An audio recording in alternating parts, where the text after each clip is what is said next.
Hello, and welcome to Dreamleapers with Harriette Cole. I am so happy to be with you today in our new day and time, Wednesdays at 2:30 p.m. We've got an action-packed new half-hour broadcast where I'm bringing you folks who are going to make you leap into your dreams. Why? Because that's exactly what they've done.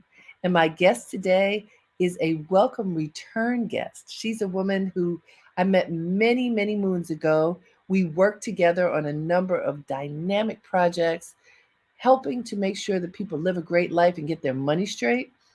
You know how important that is. And she has gone on to have an incredible career after already having had an incredible career. And that's what I love. We can do lots of things. So let me tell you a little bit about her before I bring her on. Her name is Dawn Kelly. She is the founder and CEO of the Nourish Spot Inc. That's in Queens, New York. She opened this healthy food and beverage haven with her two young children in September of 2017. After what? A 35 plus year public relations and marketing communications career. She did that at a point in her life when everything had kind of turned upside down and topsy turvy, and she didn't know what was going to be next, so she made next. We're going to hear her journey. I'm not going to tell you any more about it. Please join me right now in welcoming Dawn Kelly. Hi, Harriet. How are you? I am so happy to see you and be with you. And I just want to tell folks, you know how synergy works. So I was hosting my weekly broadcast called Dreamleapers Inspiration, where we do meditations and just focus on how we can start our week inspiring one another. And who pops up but Dawn Kelly? And I said, "Oh, girl, we just need to talk some more." And so here we are. And Dawn, this time of year and this year is a really challenging time for a lot of people. It's the end of the year. Work may be winding down or people are grinding, trying to get things going. We are in a recession, and there are lots of people who are losing jobs, not getting the bonuses they expected, worrying about what's next for all kinds of reasons, going from being at home to being hybrid or somewhere in between. There's a lot of uncertainty. Yes. And I know that you launched a whole new career in 2017 after a very certain, profitable, prosperous career, as I mentioned, of more than 35 years in corporate America. You understand what folks are going through now. So tell me what your feelings are about this moment and take us back to that time for you. Well, first, I just want to say thank you again for having me today.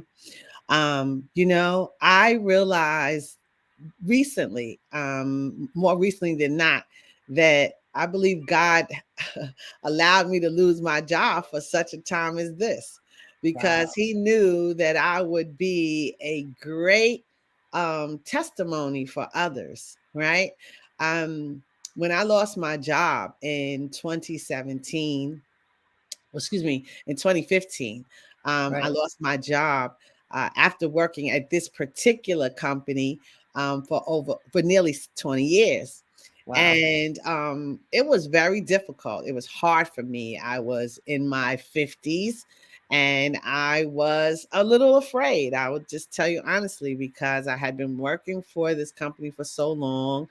And, I hadn't had my sea legs wet in terms of being out and about, looking for other jobs. So I wasn't quite sure after losing my job that I wanted to go out looking for another one, especially after leadership had been so flippant in removing my livelihood. Right. Let's just be real. And so at that particular time, I had to make a decision about what was I courageous enough to take a chance Mm. on myself, right? And through careful prayer, that's one of the reasons why I came on your show this morning, because prayer and meditation is very meaningful to me. And Yes. uh, I pray to God about everything, even crossing the street. I tell you that honestly. And Well, so I prayed and I listened also to my own heart, right, about what it is that I wanted to do. And I wanted to give myself a chance to do something that I knew how to do. Now, I would tell you initially, I thought it would be opening up my own PR agency, right? Because that's what I got paid to do for over 35 sure. years.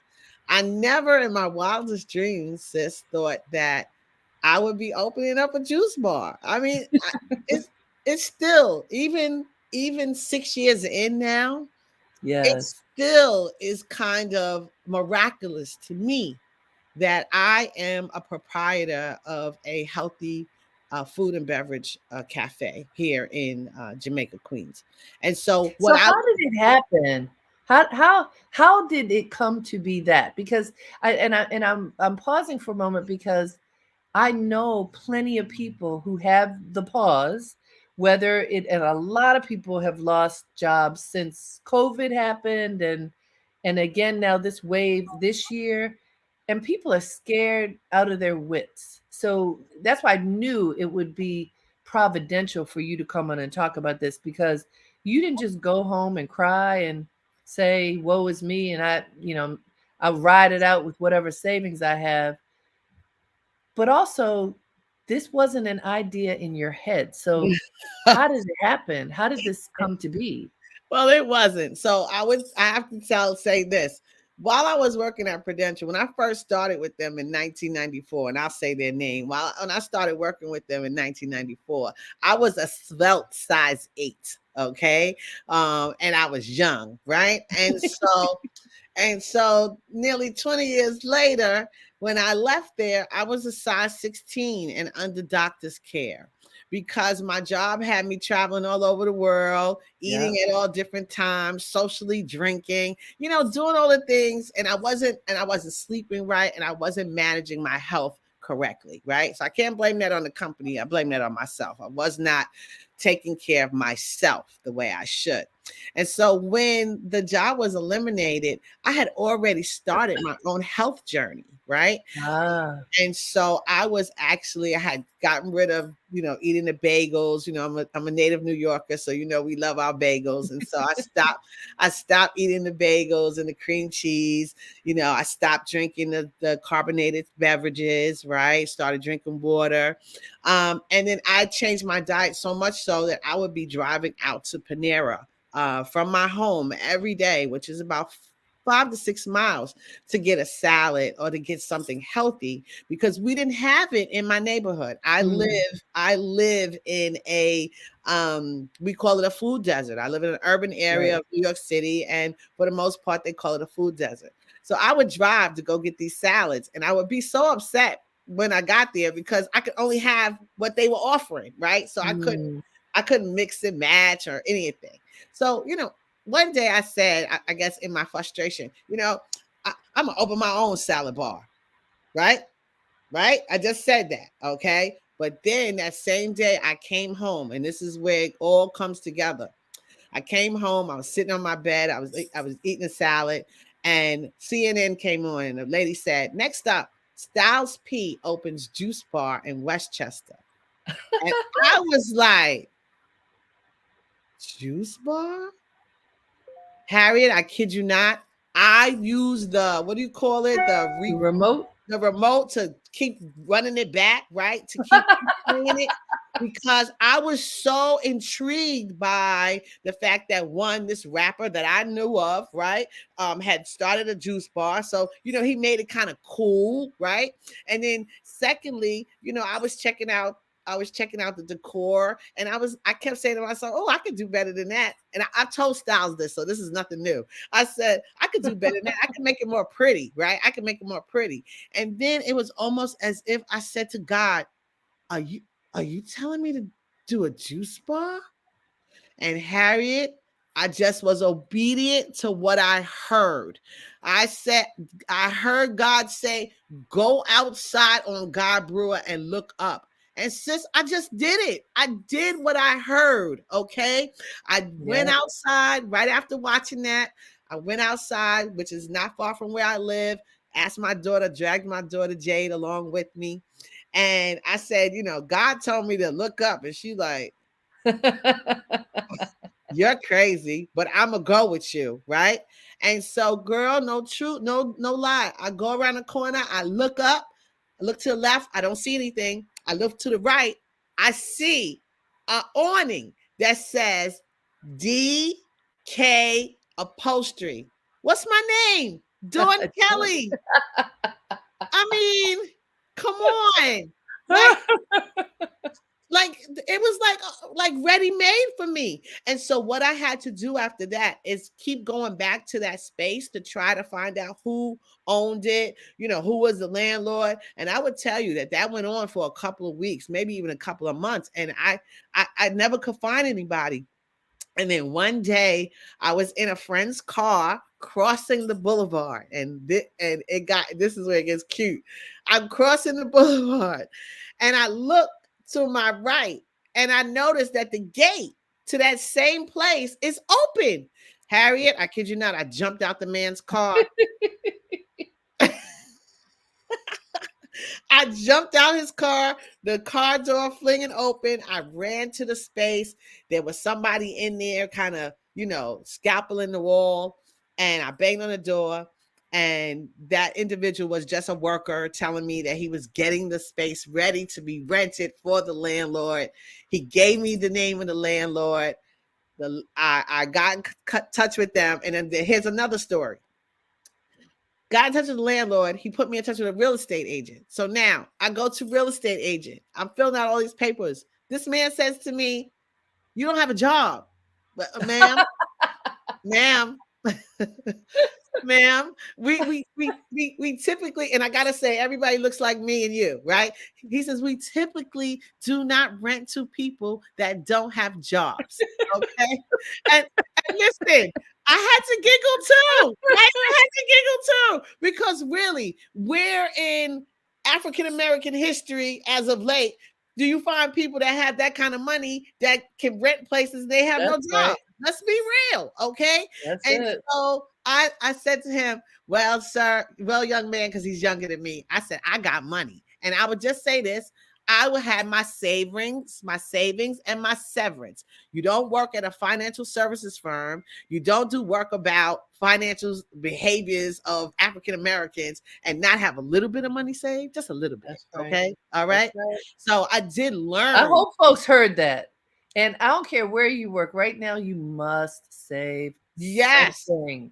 And take advantage of that 401k. Take advantage of that 401k match, because those are the things that I was able to lean on to start my business. So Harriette, I took once I got that key to that place, I paid the landlord up front 2 months, 2 or 3 months, right? I got a contractor, started working, and here we are 6 years later. Wow. Running the Nourish Spot. So there are so many things in there. I hope folks are listening. I knew having Dawn on here would be a motivation. And it's so important, Dawn, because I'm hearing people who are in pain. I'm hearing people who are scared, witless, like, what in the world am I going to do? And then what happens is all of the stereotypes, all the negativities, all the things that hold us back start encroaching, like weighing us down at the very time when you need to be able to see clear to something. So let me tell you this. So number one, I'm going to tell everybody, embrace those feelings up to a point. So you have a right. I had a right to be sad. I had a right to grieve for my role. I loved my role, and you know that, okay? I loved what I did at Prudential, and I know I was excellent at it, okay? You were. And so I did grieve for it. But once I'll tell you what happened. I was laying around grieving, and my 26-year-old daughter, at that time she was 26. My 26-year-old daughter came in my room one day and said to me, "Can you find my mother?" Ooh.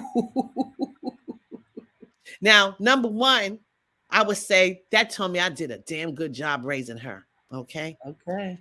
But number two, it really, flicked something in me. Okay. It clicked Yeah. something in me to have my child saying to me, I don't know who you are.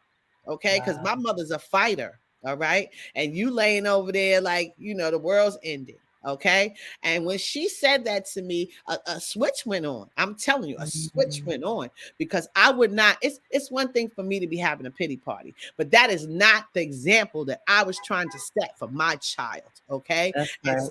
and so I was convicted by what she said to me. Mm, Okay. And so right then and there, prayed again, right? Prayed again. I said, come on, God. Now I know I should know better. I should know better. You don't let me fall, right? I'm not a person that fails. Okay. So what's next for me? Okay.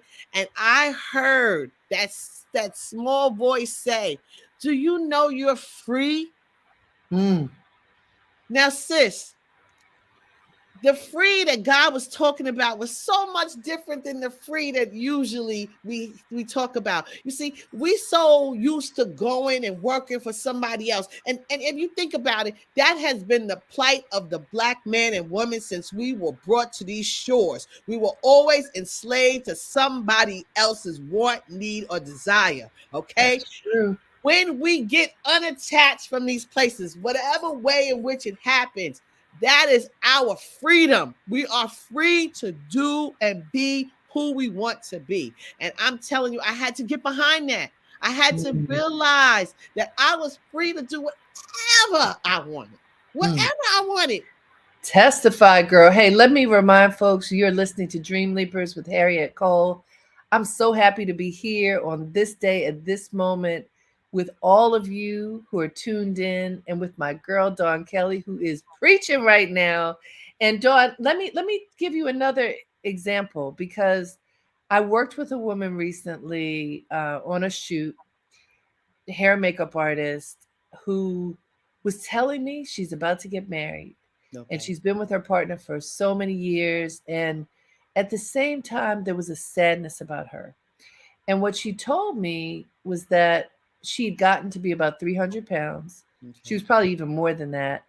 And she said during COVID she just sat, she sat and ate and watched TV. She wasn't able to work, and now she's getting married, but she doesn't even know how she's going to walk down that aisle. And she had given up. And I said, girl, you have a goal now. That wedding is a goal. You can move. It's not too late. She felt like it was too late. Never too late. And I'm looking at you. I remember when you were a size 16, and what are you now, a 6? Yes, a 6'8" girl. And let me tell you, it's because I'm eating salads. I'm eating better. I told you I changed my whole diet. I, Yes. I walk at least 10,000 steps a day. I drink water. Look, if it's not cold, it's hot. It's tea. Okay. I drink water. And then I'm gonna tell you something that a lot of people don't know, especially women. And I get my rest. Let me tell you something. Oh, yes. Sleep is revolutionary. Okay. It is regenerative, okay? That is the way in which most of us make ourselves better by Mm, getting enough rest. Like I can't explain to you guys just how important it is to get that 8 hours and 9 if you can. Get it in, okay? And you may not be able to get it in one long stretch, but make sure you get 8 to 9 hours in because you need it. That's when your body regenerates itself. It fixes the things that need to be fixed. Your cells regenerate, okay? But if you don't do these things, that can't happen. And then the other thing is some of the weight that we carry, unfortunately, has nothing to do with diet. It has all to do with what's up here. mm, And so we must clear this too. We must sit with ourselves some days too and get rid of the weight that's up here.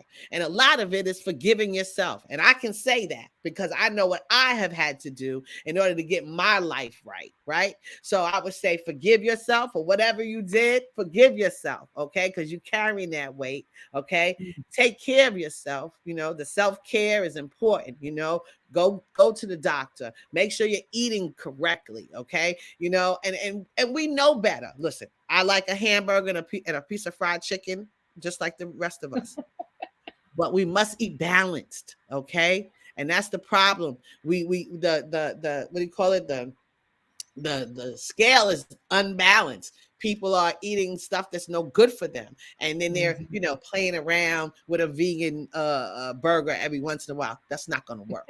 Okay, it's not going to work. Okay, But so so I'm hearing you, and I know folks are listening and hearing what you're saying, and there's still going to be somebody who says it's too late for me. I can't do it. I've got too much to nope, lose. There's nope, no way. nope. What as a person starting a business, which is not easy to do in a food desert where I'm sorry, coming in for a juice and a salad is not just like you opened the door and everybody started flooding in. I doubt. No, The I tend pressure of to change minds.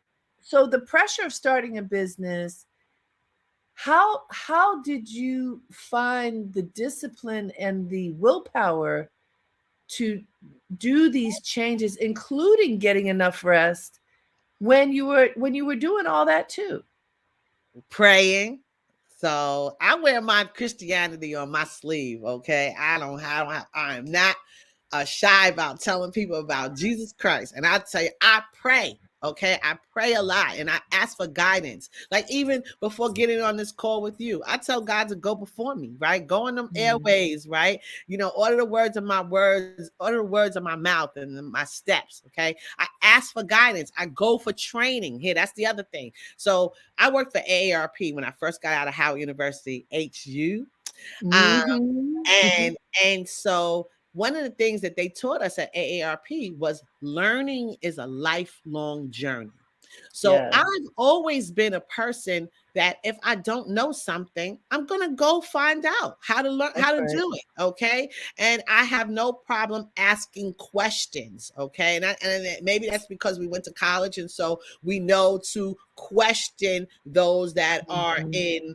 in the leadership, right? We know to question, Right. right? And so that's what I did. I didn't know how to run a business at all. So what I did is I went and I found out who was teaching people how to do that, right? So here in Queens, they have something called the Queens Economic Development Center, but they have Mhm. those all over New York City. They have them in Manhattan, they have them in Brooklyn, they have them in the Bronx and Staten Island. So you can find that, okay? After I took that class, now I feel like I got my sea legs. I'm learning a little bit more. I went and I took a class from Enterprise, and it was called Streetwise MBA. Free class, right? But it involved my time and my effort. So it was like 6 to 8 months that I was in this class. I would tell you that a couple of times I wanted to quit because my brain is seasoned, okay, not new, okay. And so some of the concepts, were foreign to me and were challenging to me. But I'm not a person that gives up. All right. That's So right. what I did is I reached out to people that had newer brains, right? Younger, that are like ingrained in this stuff right now, and got them to help me, right? So that I Mhm. could finish that class. And then I could be a danger to somebody with the information I had, but I wasn't quite finished. And so the last class that I've taken is I enrolled, well, I applied for the Goldman Sachs Mhm. 10K SB program. Okay.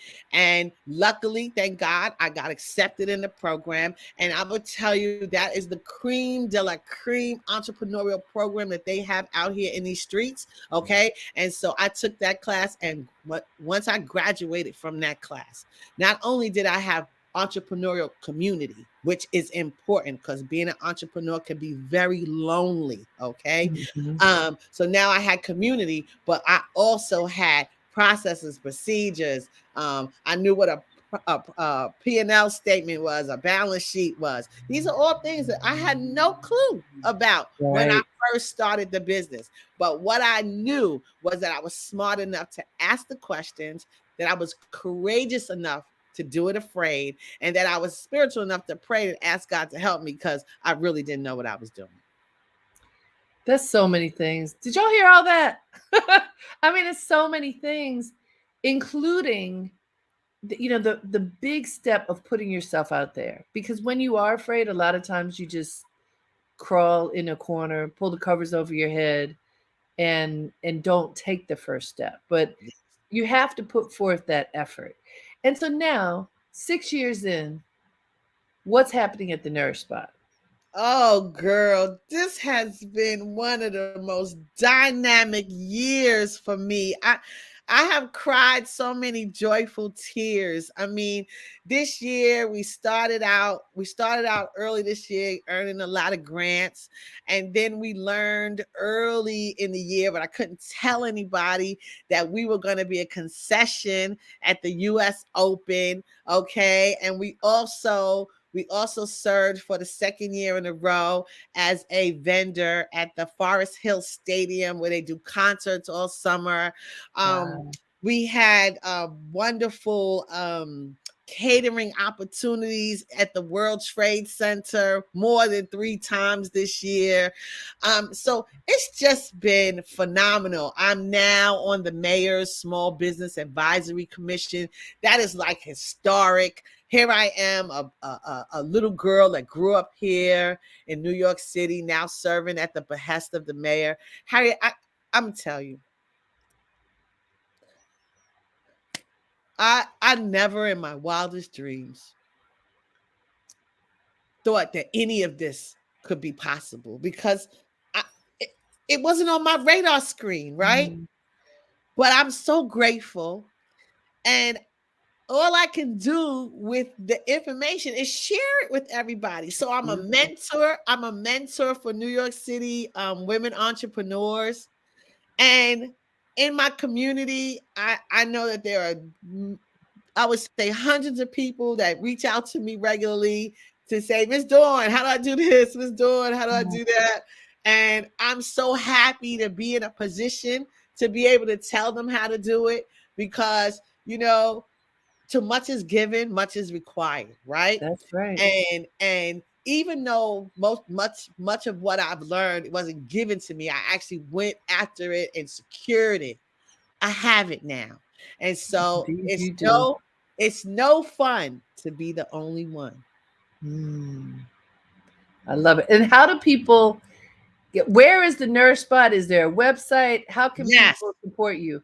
Yes. So the Nourish Spot is located at 10705 Guy R. Brewer Boulevard, Jamaica, Queens, New York. You could call us at 718-526-2099. We're on all the social media platforms: Twitter, Facebook, Instagram, Tumblr. You can find us at The Nourish Spot. That's TheNourishSpot. Right. And that's pretty much it. And you can Oh, find me as well at PR Maven 17 on Instagram. okay. And tell us a few of the items on the menu.